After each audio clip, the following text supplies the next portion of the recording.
Hello, my name is Matthias Cavodi. I'd like to welcome guys to my channel. Today we're going to cover a couple of the Avengers tie-ins into the Secret Invasion crossover. A fantastic crossover. It's what, at least for me, one of my favorite Bendis written crossovers. Actually, it's also a high point because from this point on, because Marvel was like pumping out crossovers every year, and they were all pretty good, and this one was like the best. And then from this point on, they were okay or just good to Marvel, I hate you. You made me spend my money on this. So, in this first issue that we're going to cover, which is actually Mighty Avengers issue 19, we cut to Marvel Boy. He had taken over a prison, and he's watching the news. He sees actually the Captain Marvel from the 616 universe, who actually wasn't Captain Marvel. He was a Skrull that thought he was Captain Marvel. And that was like sort of a common theme in a lot of these stories, that when these Skrulls, the way these Skrulls take over these identities to such an extent, they actually think they're the real hero and sort of forget themselves and end up rebelling against the Skrulls. That happens with this Captain Marvel. He thinks he's Captain Marvel to such a point that he goes completely up against the Skrulls, starts fighting them. In a very similar fashion that to the Captain Marvel, the original one that went up against the Kree Empire. So he's heroically fighting against all these super Skrulls left and right. And what happens actually at the end of the story is, and all these tie-ins, they're really good. They add a lot to the story. Like the plot to Secret Invasion was really good.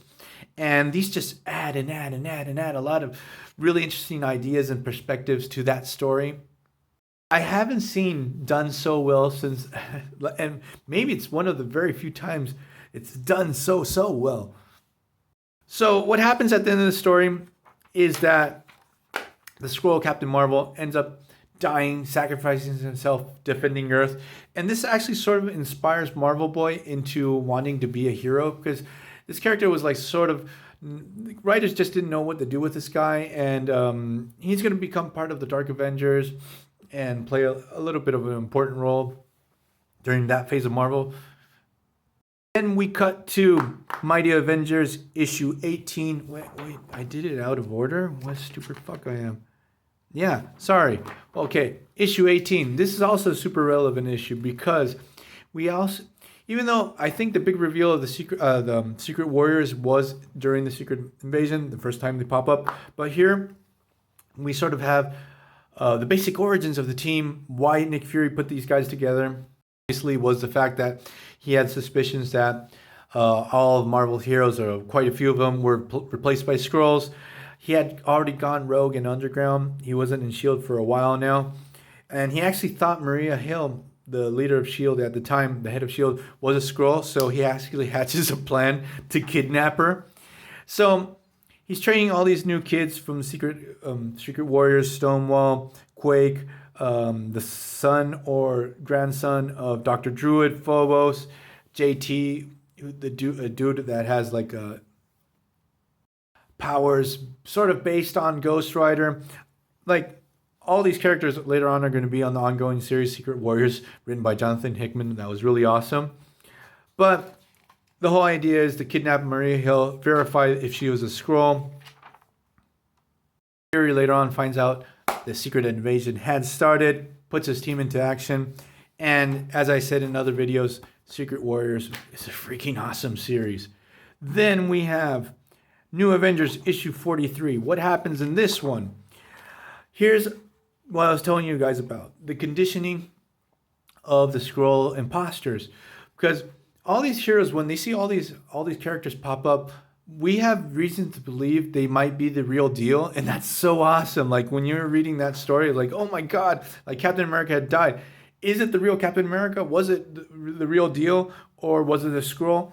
And we see that the conditioning that these Skrull infiltrators have, he actually thinks he's Captain America, and it's so well written to the point that when he gets killed, it's sort of heartbreaking. He's like, man, I'm here, guys. Why are you doing this to me? This all takes place in Savage Land. Again, Bendis is just killing it on these tie-ins. Then we have New Avengers issue 46. Now this one Also, a really cool angle. We have the Hood, his syndicate of bad guys. And what happens is that the Hood, by accident, when he set out to liberate Madame Mask, discovers that S.H.I.E.L.D. was infiltrated with Skrulls.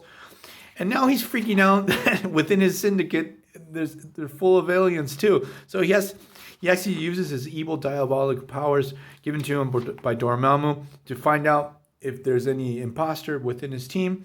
And he tells his bad guy friends, he's like, guys, we have to protect Earth. And like the villains are like, why? He's like, we live here and we don't want to be overrun by aliens. So after interrogating this poor bastard, a Skrull, they find the Skrull imposter who was the Slug. And after that, also, in this particular issue, we get the big reveal that the demon behind the Hood was Dormammu. I'm not sure if this was established previously, but again, all these tie-ins were fantastic. They were a blast. Read Secret Invasion if you haven't read it. This is some of Bendis' best work. Hope you guys like this video. See you guys next time. Bye.